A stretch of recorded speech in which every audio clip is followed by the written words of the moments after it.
Pernahkah kamu merasa produk atau jasa yang kamu tawarkan seperti terjebak di lautan penuh persaingan, di mana semua pemain saling berebut perhatian konsumen? Nah, itulah yang disebut sebagai pasar Red Ocean. Red Ocean adalah tempat di mana kompetisi sangat sengit dan inovasi bisa jadi satu-satunya pelampung penyelamat. Tapi, apa itu sebenarnya strategi Red Ocean dan Blue Ocean, dan bagaimana cara kita bertahan bahkan menang di pasar yang sudah banyak pesaingnya? Yuk, kita bahas satu persatu.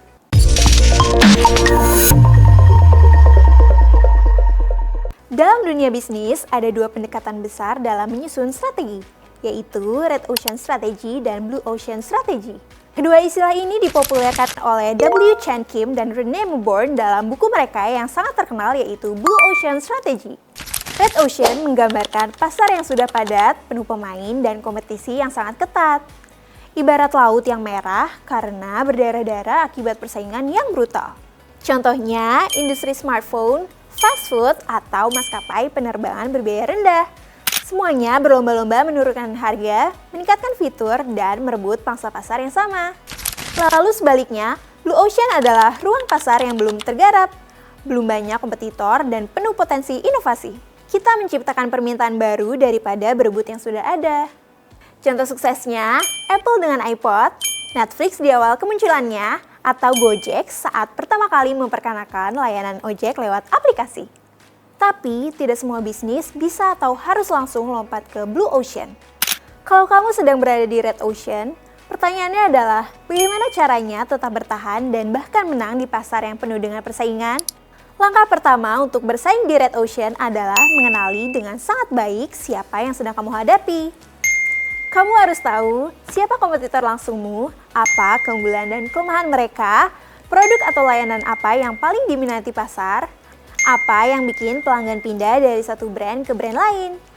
Riset pasar ini nggak harus selalu mahal, kamu bisa mulai dari review pelanggan di marketplace, forum diskusi atau media sosial, dan tentu saja survei pelanggan langsung.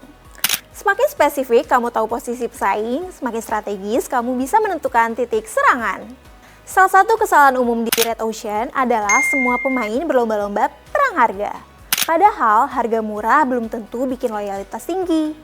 Kunci sebenarnya ada di diferensiasi. Apa yang membuat produk kamu beda dari yang lain? Apakah itu layanan pelanggan yang lebih cepat, desain produk yang unik, sistem pemesanan yang lebih praktis? Misalnya di industri kopi yang sangat bersaing, kopi kenangan bisa tetap naik daun karena mereka menekankan pada branding, pengalaman pelanggan, inovasi produk ready to drink, dan distribusi lewat aplikasi. Kalau kamu bisa bikin pelanggan merasa bahwa kamu menawarkan nilai unik, maka kamu nggak harus selalu jadi yang termurah. Cukup jadi yang paling relevan dan memorable. Terakhir, brand adalah tameng terbaik di medan perang Red Ocean. Ketika konsumen sudah percaya dengan brand kamu, mereka akan lebih tahan terhadap tawaran pesaing, bahkan dengan harga yang lebih murah. Untuk membangun brand yang kuat, kamu bisa mulai dengan cerita yang konsisten di media sosial, pelayanan yang cepat dan ramah, program loyalitas atau keanggotaan, dan tentu saja kualitas produk yang dijaga dengan terus-menerus. Pelanggan tidak hanya beli produk, mereka beli pengalaman dan rasa percaya. Kalau kamu bisa tanam itu di pikiran mereka, maka kamu bukan sekedar bersaing, tapi bisa membangun komunitas. Jadi, meskipun Red Ocean terlihat menakutkan, bukan berarti bisnis kamu nggak punya peluang. Dengan riset yang tepat, strategi diferensiasi yang tajam, dan fokus pada brand serta pelanggan, kamu tetap bisa tumbuh bahkan lebih kuat dari sebelumnya. Kalau kamu merasa konten ini bermanfaat, jangan lupa klik like dan share ke Sobat VC yang sedang merintis bisnis. Dan tulis di kolom komentar, menurut kamu strategi apa sih yang paling penting saat bersaing di pasar yang penuh kompetitor? Jangan lupa untuk selalu nantikan video bermanfaat dari PNM Venture Capital. Dan jika ada pertanyaan, silahkan tinggalkan di kolom komentar. Nanti kita akan jawab satu persatu. Dadah!